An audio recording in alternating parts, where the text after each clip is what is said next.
వెళ్ళాం. సౌజన్య గారు, కూటమి చాలా గట్టి ప్రయత్నాలు చేస్తూ వచ్చింది జగన్మోహన్ రెడ్డి గారిని నిలువరించడానికి. జగన్మోహన్ రెడ్డి గారు ఈ రాష్ట్రానికి పట్టిన సైకాసురుడు అనే ఒక టైటిల్ ఇచ్చి మరి ఆయన్ని బాగా బ్రహ్మాండంగా ఎక్స్పోజ్ చేసే ప్రయత్నం చేస్తుంది. బట్ అదే స్థాయిలో ఆయన కూడా తిప్పికొట్టే ప్రయత్నం చేస్తున్నారు. వివేక గారి హత్య వెనుక చంద్రబాబు ప్రమేయాన్ని ఆయన బయటికి తీసుకొచ్చే ప్రయత్నం చేస్తున్నారు. కూటమి ఎంత సమర్థవంతంగా దానికి ఆన్సర్ ఇస్తుంది? మ్యూట్లో ఉన్నారండి. Right right. నమస్కారం అండి. నమస్తే నమస్తే. ఇక్కడ నిజంగా జగన్మోహన్ రెడ్డి గారు ఇంతకన్నా గొప్పగా మాట్లాడతారని అయితే మేము ఎక్స్పెక్ట్ చేయలేదు. మేము ఎక్స్పెక్ట్ చేసిన దానికన్నా ఆయన మామూలుగా నార్మల్ గానే ఎప్పుడు ఏదైతే పెళ్ళాలు పెళ్లిళ్ళు ఈ దత్తపుత్రులు ఇలాంటి అంశాలు తీసుకొస్తారో అలాంటి దానిగా ఇంకొంచెం ఎక్సెస్ గా ఎప్పుడు మాట్లాడిన ఈ 4-5 సంవత్సరాల్లో మాట్లాడిన వివేకానంద రెడ్డి గారి హత్య గురించి తీసుకొచ్చారు.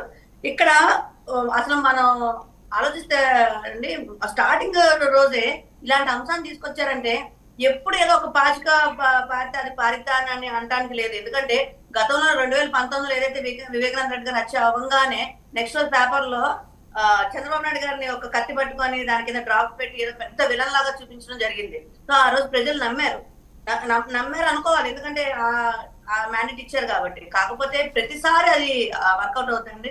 ఈ రోజు మళ్ళా అదే అంశాన్ని తీసుకొచ్చి అసలు పచ్చి అబద్ధాలా అంటే ప్రజలు మరి అంత పిచ్చాడ? ప్రజలకు అసలు ఆలోచించే జ్ఞానం లేదా? ప్రజలు అసలు వింటున్నారు అనుకుంటున్నారా, లేదంటే వాళ్ళకు వాళ్ళే ఏదో 4 గోడల మధ్య వాళ్ళ మనుషుల మధ్య మాట్లాడుతున్నారు అనుకుంటున్నారా? అంటే ముఖ్యమంత్రి స్థాయి వ్యక్తి మాట్లాడేటప్పుడు ఖచ్చితంగా ఇది జనాలు తీసుకుంటారు, జనాలకు వెళ్తుంది, ఇది చర్చనీయాంశం అవుతుంది. ఆ చర్చలో అది కరెక్టా కాదనేది ఆలోచిస్తారనే కొంచెం అన్నా ఉండాలి కదా. అది కూడా లేకుండా అంత పచ్చి అబద్ధాలు ఆడాలంటే ఇంకా దానికి అసలు ఏం చెప్పాలో ప్రజలు అసలు నవ్వుకుంటున్నారండి. ఎందుకంటే రేపు రోజున వీళ్ళంతా కూడా వైసీపీ అధికార పక్షం ఏదైతే ఉందో ప్రతి ఒక్కళ్ళు కూడా పిఠాపురంలోనో లేకపోతే మంగళగిరిలోనో లేకపోతే చంద్రబాబు గారు పోటీ చేసే చోట వాళ్ళు ఓడించాలని చెప్పని ఆ శాసకులు ప్రయత్నిస్తున్నారు. కానీ వాళ్ళు అర్థం చేసుకోవాల్సింది ఏంటి అంటే వాళ్ళంతా శ్రమ పెట్టాల్సిందంతా పులివెందుల్లో. ఎందుకంటే వివేకానంద రెడ్డి గారి హత్య యొక్క నెత్తిడి మార్కలు ఈ రోజు పులివెందులో పడిపోతున్నాయి.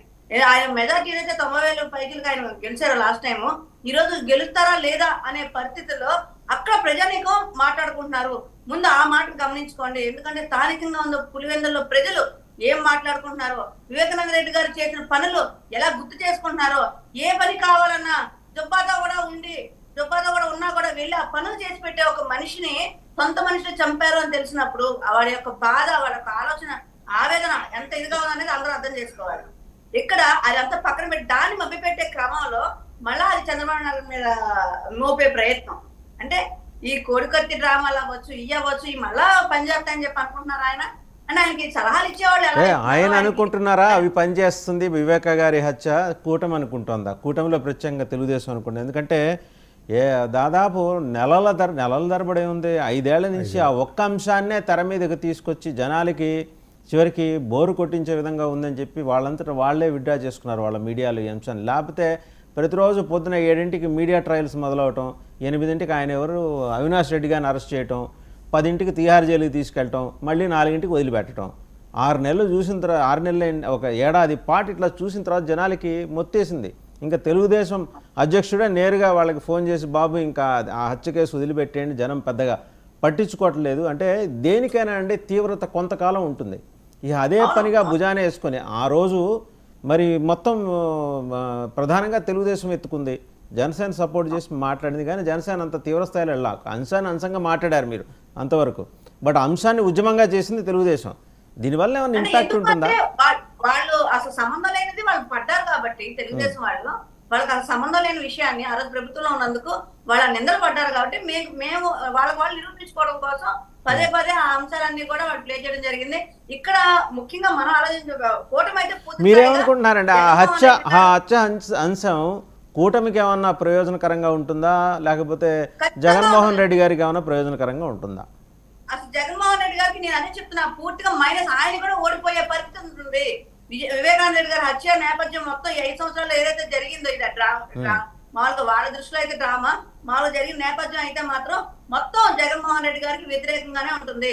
ప్రజల ఆలోచన అక్కడ. ఎందుకంటే పులివెందు నేను విజయవాడలో ఉన్నప్పటికీ కూడా కొంతమంది ఫ్రెండ్స్ గారు ఉంటారు కదా, వాళ్ళైతే అసలు ఆయన చెప్పే వివేకానంద రెడ్డి గారి గురించి నాకు స్వయంగా తెలియదు, కానీ వాళ్ళు చెప్పే విధానాలు అయితే మాత్రం అయ్యో ఇంత మంచి వ్యక్తిని చంపారా అన్నంత బాధ కలిగిందండి.